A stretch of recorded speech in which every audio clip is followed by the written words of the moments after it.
सुप्रभात और स्वागत सभी का।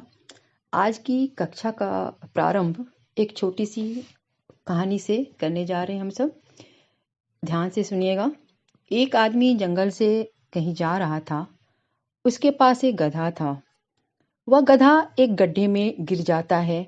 वह आदमी बहुत कोशिश करता है उसे बाहर निकालने की, लेकिन वह कामयाब नहीं हो पाता।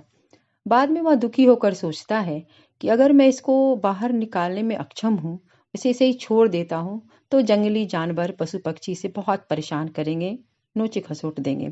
तो क्या करूँ? फिर वो सोचता है कि थोड़ी देर पर उसे मिट्टी की कुछ दिखाई पड़ती है ढेर।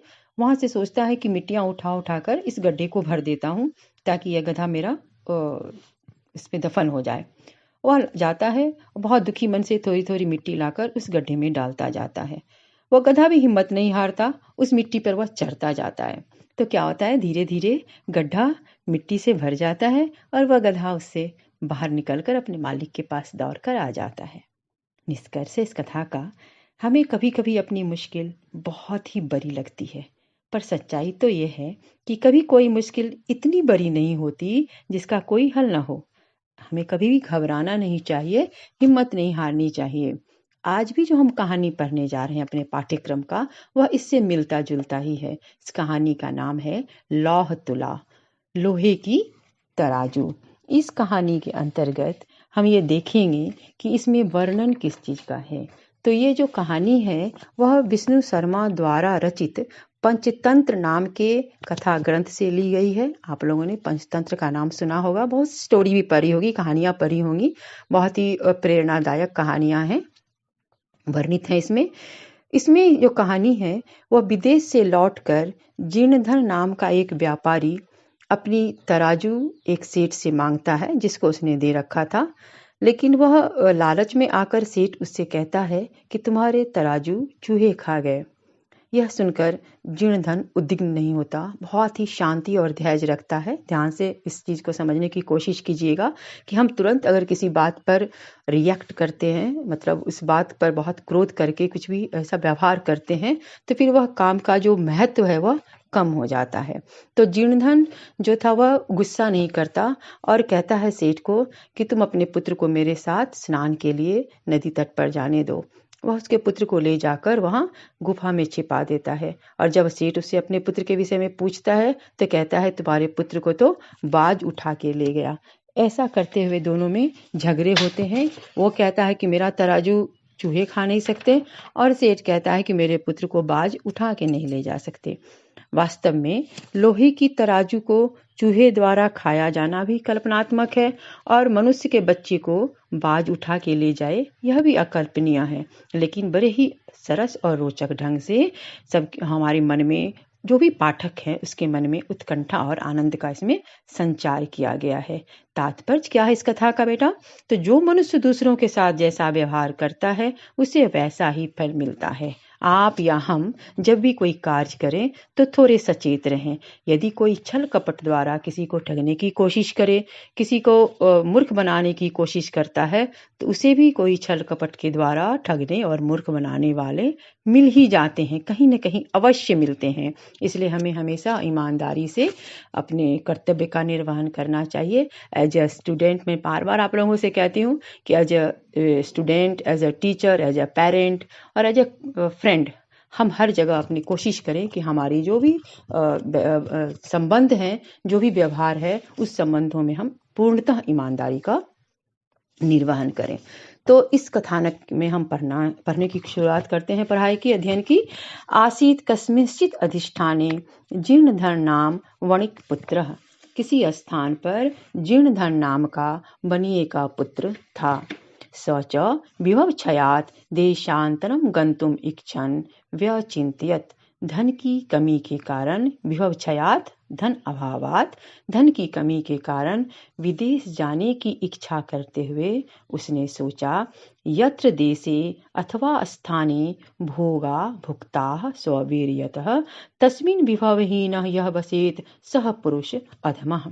अर्थात जिस देश अथवा स्थान पर अपने पराक्रम से सुख भोगे जाते हैं, खुद के मेहनत से, खुद के बाहुबल से जब हम सुख भोगते हैं, वहां अगर कोई धनहीन और ऐश्वर्य से रहित है तो वह व्यक्ति नीच व्यक्ति माना जाता है। ये उसकी सोच थी। उसने सोचा तस्य च गृहे लौह घटिता पूर्व पुरुषोपार्जिता तुला आसीत, और उसके घर में उसके पूर्वजों के द्वारा खरीदी गई लोहे की तराजू थी। ताम च कस्यचित् श्रेष्ठिनः गृहे निक्षेप भूताम कृत्वा देशांतरम प्रस्थितः, और उसे किसी सेठ के घर में, कोई भी जो पैसे वाले व्यक्ति थे, धनवान व्यक्ति के घर में धरोहर के रूप में रखकर वह विदेश चला जाता है। धरोहर के रूप में रखना मतलब जब वह लौट के आएगा तो फिर उससे वो प्राप्त कर लेगा। ततः सुचिरम कालम देशांतरम यथेच्छया भ्रांत्वा पुनः स्वपुरम आगत्य तम श्रेष्ठिनम अवदत्। ततः सुचिरम कालम, लंबे समय तक, दीर्घ समय तक, देशांतरम, उस दूसरे देश में, यथेच्छया, अपनी इच्छा के अनुसार, भ्रांत्वा, घूमकर, पुनः स्वपुरम आगत्य, फिर से अपने देश में आकर, तम श्रेष्ठिनम अवदत्, उस सेठ से बोलता है, भो श्रेष्ठिन दियताम में सा निक्षेप तुला, हे सेठ, मैंने जो आपको धरोहर के रूप में वह तराजू दी थी वह मुझे वापस दे दें, मुझे प्रदान करें।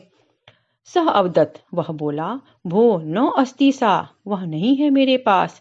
तो अदिया तुला मूसके भक्षिता इति, तुम्हारी जो तराजू थी वह क्या हो गई? चूहों के द्वारा खा ली गई। ठीक है। जीर्णधन अवदत्, वह जीर्णधन कहता है, भो श्रेष्ठिन, हे सेठ, न अस्ति दोषः ते, तुम्हारा कोई दोष नहीं है। यदि मूसके भक्षिता, यदि चूहों के द्वारा वह खा ली गई। बिल्कुल रिएक्ट नहीं कर रहा है, एकदम शांत भाव से है समझना इसको, भाव को समझने की, इमोशंस को समझने की कोशिश करो। ईदृशः एव अयम संसार, यह संसार ऐसा ही है। न किंचित अत्र शाश्वतम अस्ति, यहाँ कुछ भी जो है वह शाश्वत नहीं है, मतलब कुछ भी हमेशा रहने वाला नहीं है। परमहम, परम प्लस अहम, लेकिन मैं नद्याम स्नानार्थम गमिष्यामि, मैं नदी में नहाने के लिए जाऊंगा। ततः त्वम आत्मीयम एनम शिशुम धन देवम नामानम मया सह स्नान उपकरण हस्तम प्रेषय इति। तत्, तो त्वम आत्मीयम एनम शिशुम, तुम अपने इस छोटे से पुत्र को, जिसका नाम धनदेव है, मया सह, मेरे साथ, स्नान उपकरण हस्तम, हाथ में स्नान की वस्तुओं को लेकर, प्रेषय, भेजो इति। सेठ सोचता है, अरे चलो ये तो बहुत आसानी से मान गया, तो खुश होता है। और वह सेठ सहश्रेष्ठी स्वपुत्रम उवाच, अपने पुत्र को कहता है, वत्स पितृवयो अयम तव, ये तुम्हारे पिता, चाचा हैं, पिता के भाई जो है वो चाचा कहे जाते हैं। तो हे वत्स, हे पुत्र, ये तुम्हारे चाचा हैं। स्नानार्थ यास्यति तत्गम्यताम अनेन सार्धम इति, स्नान करने के लिए जा रहे हैं, तुम इनके साथ जाओ, ऐसा। अथा असौ वणिक शिशु स्नान उपकरणम आदाय प्रहिष्ट मनाः तेन अभ्यागतेन सह प्रस्थितः, तब वह बनिए का पुत्र स्नान की वस्तुओं को लेकर खुश होकर अतिथि के साथ जाता है। तथा अनुष्ठते सह वणिक स्नात्वा तम शिशुम, वहां पहुंचकर वह वणिये का पुत्र, वह बनिया, स्नान करके उस बच्चे को गिरिहि गुहायाम, पर्वत की गुफा में प्रक्षिप्य रखकर, तत्द्वारम, उसके द्वार को, बृहत शिलया, बड़े से पत्थर के द्वारा, आच्छाद्य, ढककर, सत्वरम गृहम आगतः, बहुत शीघ्रता से घर वापस आ जाता है। पहले उसको क्या करता है, उसके अंदर वो उसको रख देता है और अंदर रखकर फिर वो आराम से घर, शीघ्रता से, सत्वरम मतलब शीघ्रम, त्वरितम, घर आ जाता है। जब वह देखता है कि, जब वह बनिया देखता है कि उसका पुत्र नहीं है, तो वह पूछता है, पिष्ट ते सह तेन वनिजा भो अभ्यागत, अरे अतिथि, कथ्यताम कुत्र में शिशु त्वया सह नदीम गतः इति, मेरा वह पुत्र कहाँ है जो तुम्हारे साथ नदी पे गया था। सह आह, वह बोलता है, नदी तटात स स्यनेन हृतः, नदी के तट पर से उसे बाज उठाकर ले गया। श्रेष्ठी आह, वह सेठ बोला, मिथ्यावादिन अरे झूठ बोलने वाले, किं क्वचित् सेन बालम हर्तुं शक्नोति, कहीं बाज बालक को ले जा सकता है। तत्समर्पय मे सुतम, अन्यथा राजकुले निवेदयिष्यामि इति, जल्दी से मेरे पुत्र को लौटा दो, वरना मैं राजकुल में तुम्हारी शिकायत करूंगा। स आह भो सत्यवादीन, अगर मैं झूठ बोल रहा हूं तो तुम बड़े सच बोलने वाले हो। यथा शेन बालम न नयति तदा मूसका अपि लौह घटिताम तुलाम न भक्ष्यन्ति, अगर बाज बच्चे को नहीं ले जा सकता तो चूहा भी लोहे की बनी हुई तराजू को नहीं खा सकता। तद अर्पय में तुलाम, तो मेरे तराजू को लौटा दो। यदि दारकेन प्रयोजनम इति, अगर तुम अपने पुत्र को पाना चाहते हो तो। एवं विवदमानौ तो द्वावपि राजकुलम गतो, ऐसे दोनों झगड़ते हुए राजकुल को गए। तत्श्रेष्ठी तार स्वरेन प्रोवाच, वहां वह जो सेठ था तार स्वरेन मतलब उच्च स्वरेन जोर से बोलता है। भो अब्रह्मणम अब्रह्मणम मम शिशु अनेन चौरेन अपृतः इति, अरे बहुत अनुचित हुआ, बहुत अनुचित हुआ, इस व्यक्ति ने मेरे पुत्र को इस चोर ने मेरे पुत्र को चुरा लिया। व्यक्ति के साथ साथ चोर भी बोल रहा है उसको।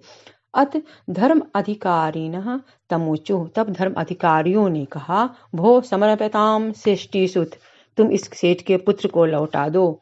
स आह किम करोमि, मैं क्या करूं। पश्यत में नदी तटात सैनेन अपृतः शिशु, मेरे देखते देखते ही इसके बालक को बाज नदी के तट से ले गया। तत्श्रुत्वा ते प्रोचु, यह सुनकर वे सब बोलते हैं, भो न सत्यम अभीतम भवता किम शेन शिशुम हर्तुम समर्थो भवति, तुम तो झूठ बोल रहे हो, कहीं कोई बाज बालक को ले जा सकता है। स आह भो भो सुरताम मद वचः, आप लोग मेरी बात को सुनिए। क्या सुनिए। तुलाम लौह सहस्त्रस्य यत्र खादन्ति मूषकाः राजतंत्र हरेत शेनः बालकम न अत्र संशयः। वो कहता है कि हे राजन, जहां लोहे से बनी हुई तराजू को चूहे खा रहे हैं तो बाज बालक को उठाकर क्यों नहीं ले जा सकता है। ते प्रोचु कथमेतत्, ये कैसे हुआ। ततः स श्रेष्ठी सभ्यनाम अग्रे आदितः सर्वम वृत्तांतम निवेदयामास, तब उस सेठ ने सभासदों के सम्मुख सारी बात सुना दिया। सारी बातें उस बनिए ने भी सुनाई, सेठ ने भी सुनाई। ततः ते विहस्य द्वावपि तो परस्परम संबोध्य, तब हंसकर उन दोनों ने समझा बुझाकर तुला शिशु प्रदानेन संतोषितो, और दोनों को बालक और तराजू का आदान प्रदान करके प्रसन्न किया।